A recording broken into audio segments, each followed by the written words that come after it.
चांदणी चौकाच्या पुलावरून पुण्यातील भाजपमध्ये श्रेयवादाची लढाई पाहायला मिळाली। त्यावेळी मेधा कुलकर्णी यांचं नाव चर्चेत होतं। कुलकर्णी यांनी त्यांना कार्यक्रमाच्या तयारीत डावलण्यात आल्याचा आरोप केला होता। त्यावेळी नितीन गडकरी त्यांच्या घरी गेले असतानाही त्या नाराज असल्याचं बघायला मिळालं।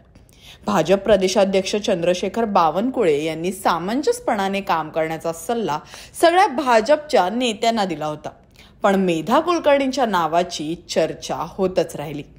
भाजपने महाराष्ट्रातून राज्यसभेसाठी 3 उमेदवारांची घोषणा केली होती। यात अशोक चव्हाण, मेधा कुलकर्णी आणि डॉक्टर अजित गोपछडे यांचा समावेश आहे।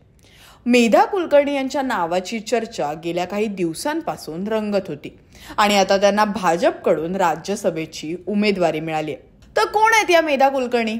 जाणून घेण्यासाठी हा व्हिडिओ शेवटपर्यंत पहा। मेधा कुलकर्णी पुण्यातील मानवंत महाविद्यालयात प्राध्यापिका होत्या। त्यानंतर त्या पुणे महापालिकेत कोथरूडच्या नगरसेविका म्हणून कार्यरत होत्या। 2014 मध्ये त्यांना भाजपकडून कोथरूड विधानसभा मतदारसंघातून उमेदवारी देण्यात आली आणि त्या 70,000 मताधिक्याने जिंकल्या।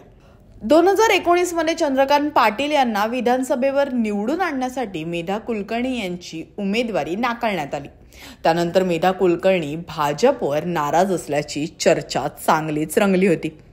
त्यांनी अनेकदा भाजपच्या नेत्यांपेक्षा वेगळी भूमिका घेतली आणि पुण्यातील टेकड्या आणि इतर विषयांवर उघडपणे मत मांडली। कसबा विधानसभा पोटनिवडणुकीत ब्राह्मण उमेदवाराला भाजपकडून तिकीट देण्यात न आल्याने भाजपवर ब्राह्मण समाज नाराज होऊ शकतो अशी चर्चा होती।